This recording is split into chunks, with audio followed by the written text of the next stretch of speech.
Good morning. Welcome to my channel life थेरेटिक्स।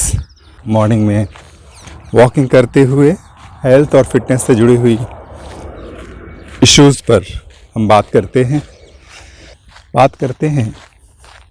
एक issue जो इन गर्मियों में अक्सर देखा जाता है, जो वॉकर्स हैं या रनिंग करते हैं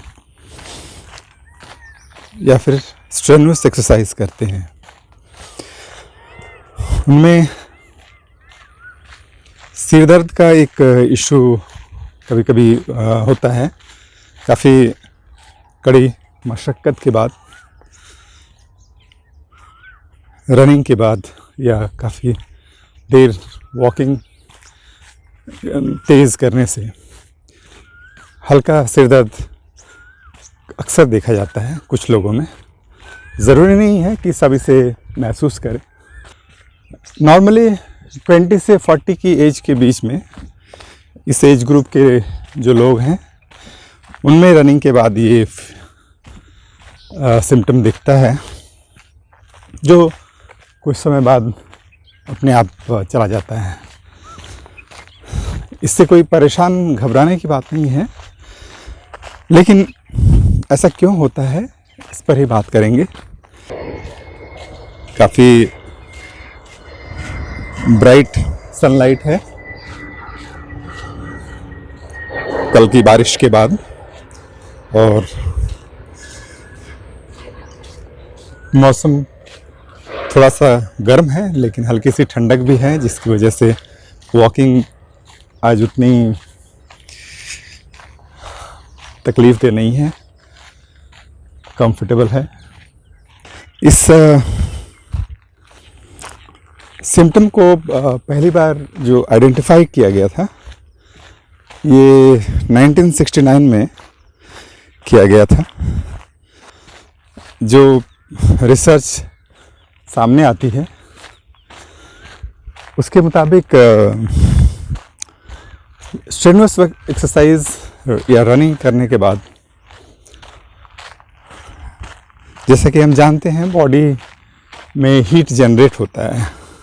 बॉडी को ज़्यादा ऑक्सीजन की ज़रूरत पड़ती है, ख़ास करके ब्रेन को ज़्यादा से ज़्यादा ऑक्सीजन की ज़रूरत पड़ती है, और दूसरी बॉडी ऑर्गन्स में।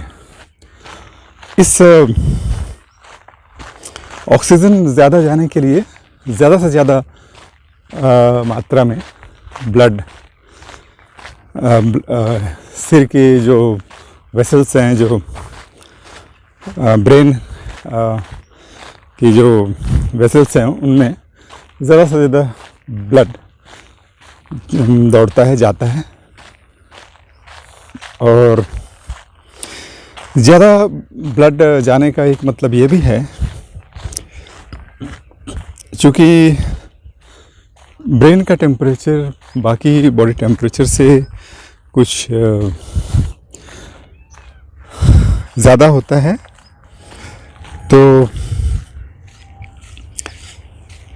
इस हीट ज़्यादा ब्लड जाने से ज़्यादा हीट जनरेट होगा, और ज़्यादा ब्लड जाने का एक मतलब ये भी है कि कार्बन डाइऑक्साइड भी ज़्यादा ब्रेन में जाएगा। तो इस सिचुएशन से कोप करने के लिए, ज़्यादा कार्बन डाइऑक्साइड और ज़्यादा हीट की मात्रा से एडजस्ट करने के लिए, ब्लड वेसल्स, जो ब्रेन सेल्स हैं, जो वेसल्स हैं, न्यूरॉन्स हैं, उनमें वे एक्सपैंड करना शुरू करते हैं, और इस एक्सपेंशन की वजह से ये सिर दर्द का इशू दिखाई पड़ता है। मेनली सिर दर्द की वजह ब्रेन सेल्स का, ब्रेन की जो न्यूरॉन्स हैं, उनका फैलना है, एक्सपेंशन है। ज़्यादा फैलेंगे तो इसकी वजह से सिर दर्द होगा।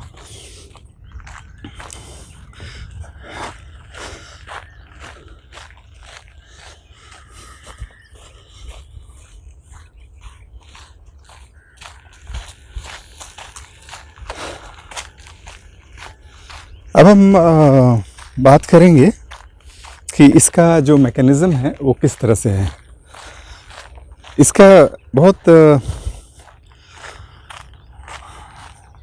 सामान्य सी बात है कि चूँकि शरीर के टेम्परेचर से ब्रेन का टेम्परेचर थोड़ा ज़्यादा होता है, और बाकी शरीर अगर का हीट में अगर हीट जनरेट होता है तो उससे वो स्वेटिंग के ज़रिए जो उसका एक कूलिंग मैकेनिज़्म है, जो स्वेटिंग होती है स्किन के थ्रू, उससे वो हीट को बाहर निकाल देता है।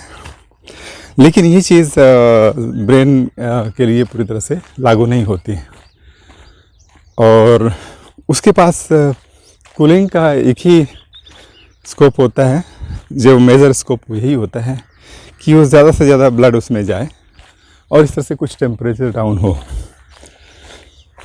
तो इस चीज़ को समझने की ज़रूरत है। तो एक तरफ जहाँ स्ट्रेनुअस एक्सरसाइज से ज़्यादा ऑक्सीजन की ज़रूरत पड़ती है, और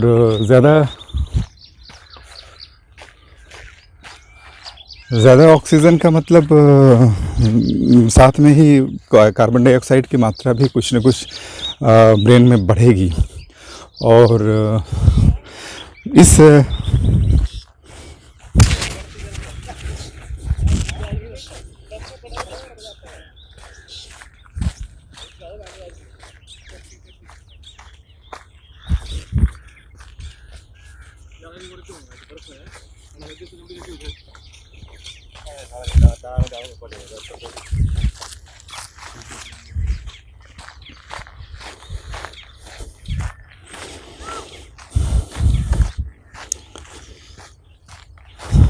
तो इस तरह से एक्सरसाइज का एक रिज़ल्ट इस रूप में आता है कि बाकी शरीर के साथ ब्रेन में भी हीट बढ़ती है, और कार्बन डाइऑक्साइड भी वहाँ इकट्ठा हो जाता है। और इन दोनों ही चीज़ों से, चूँकि दोनों ही चीज़ें ब्रेन के लिए नुकसानदेह हैं, और बाकी बॉडी टेम्परेचर से ब्रेन का टेम्परेचर वैसे ही थोड़ा ज़्यादा होता है, तो इन दोनों ही चीज़ों से अपने को ठीक करने का, एडजस्ट करने का एक रास्ता ब्रेन के पास ये है कि उसमें ज़्यादा से ज़्यादा ब्लड जाए। ब्लड यहाँ जितनी ज़्यादा वो ब्रेन के सेल्स की सिंचाई करेगा, उतनी ज़्यादा उसमें से कार्बन डाइऑक्साइड और हीट को वह निकाल करके वापस ब्रेन से निकाल करके वापस दूसरे एरियाज़ में लेके चला जाएगा, और उन जगहों पे स्वेटिंग के ज़रिए वो हीट उससे निकल जाती है। इसके लिए इस ज़्यादा से ज़्यादा क्वांटिटी में, ज़्यादा से ज़्यादा मात्रा में ब्लड जाए, इसके लिए ज़रूरी है एक तरफ जहाँ ब्लड ब्रेन सेल्स का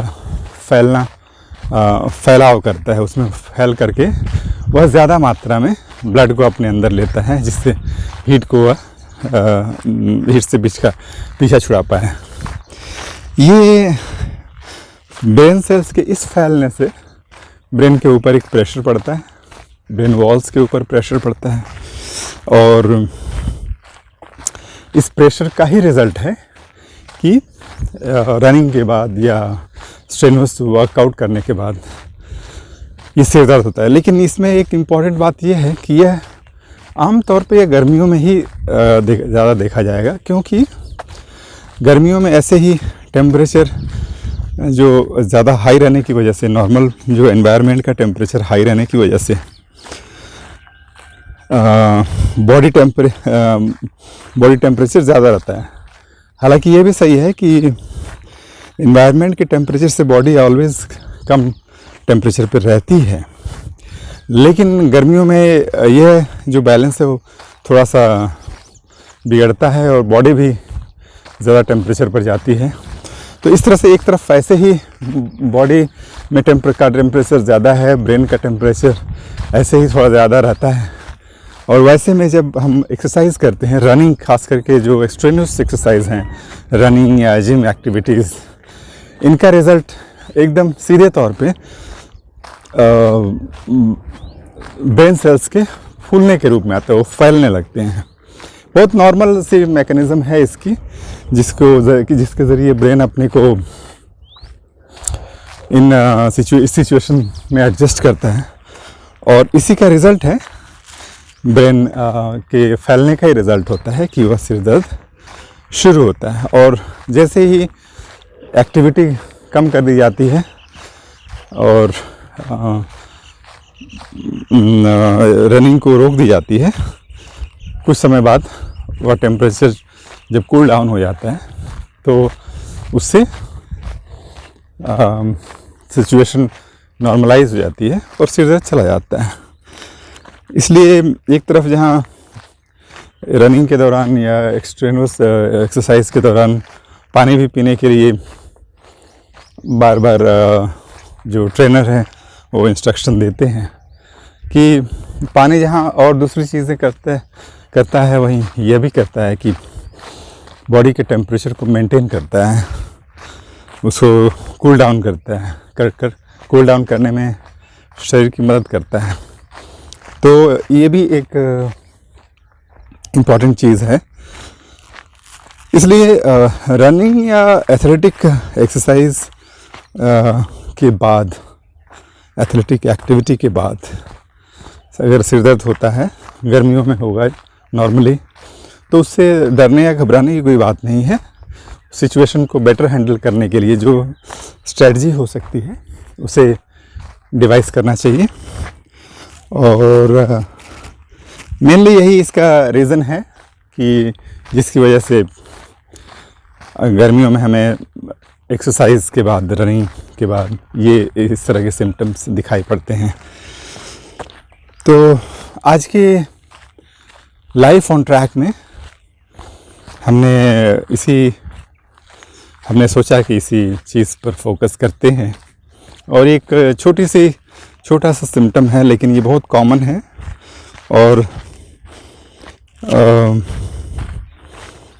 इस पर ध्यान में रखना ज़रूरी है इस चीज़ को, क्योंकि कई बार जो इस तरह की चीज़ें, इंजरी वगैरह से मोटिवेशन कम होता है, वहीं जो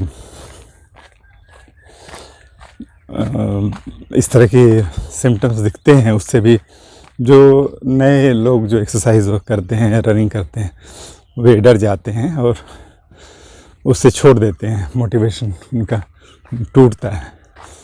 इस सिचुएशन को ध्यान में रखने की ज़रूरत है और अपने इससे एडजस्ट करते हुए जो एक्टिविटी हो सकती है, जो मैकेनिज़्म हो सकता है, उसे लेना चाहिए।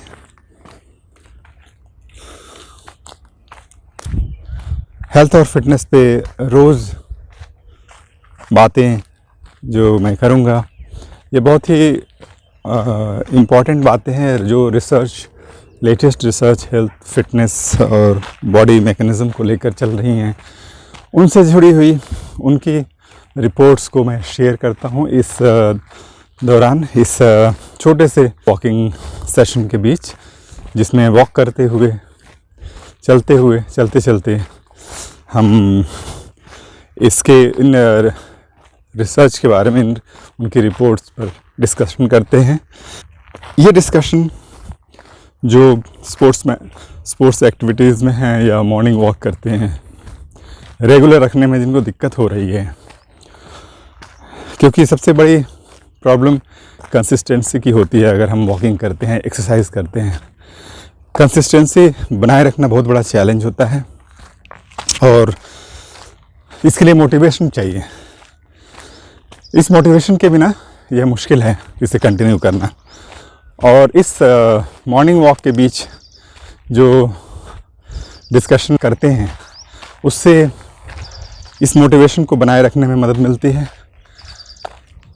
आप ये जानते हैं कि आप जो एक्सरसाइज कर रहे हैं, जो वॉकिंग कर रहे हैं या दूसरी एक्टिविटीज़ कर रहे हैं, उसका आपकी बॉडी में एग्जैक्टली क्या इम्पैक्ट पड़ रहा है और उससे आपको क्या बेनिफिट्स हो रहे हैं, और इंटरनली सेलुलर लेवल पे आपकी बॉडी सेल्स के अंदर उन एक्टिविटीज़ का क्या असर हो रहा है, और इससे आपके मेटाबॉलिज्म, आपकी फिटनेस, आपके हार्ट, लंग्स, आपके डायबिटिक कंडीशन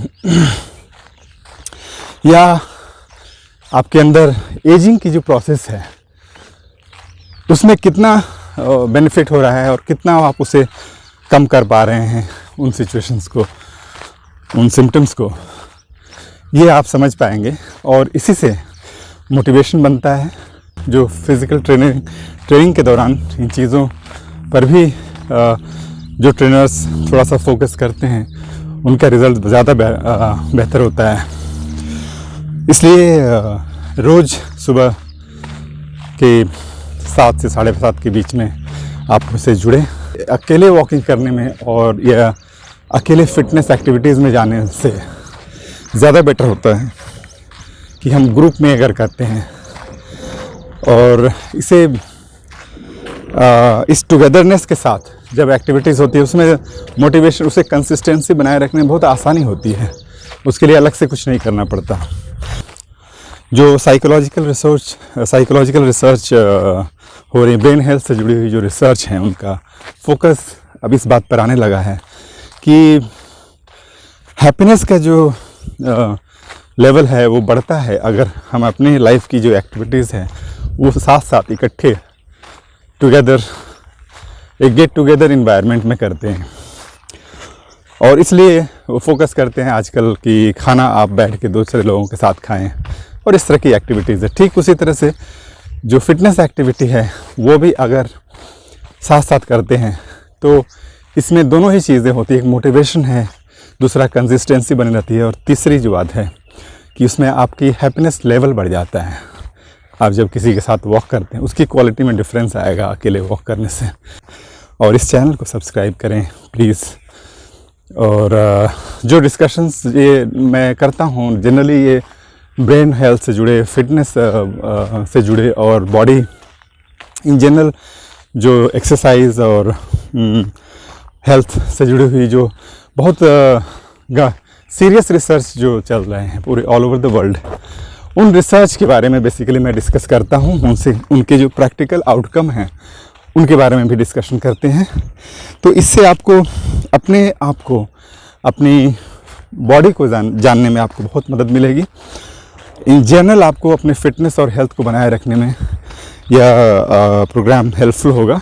इसलिए प्लीज़ आप जुड़ें और रोज़ जुड़ें। के लिए बस इतना ही। धूप बढ़ रही है, so thank you for being together. कल हम फिर मिलेंगे एक नए इशू के साथ, नए टॉपिक के साथ और अपना वॉकिंग कंटिन्यू करते हुए, रनिंग कंटिन्यू करते हुए। Thank you.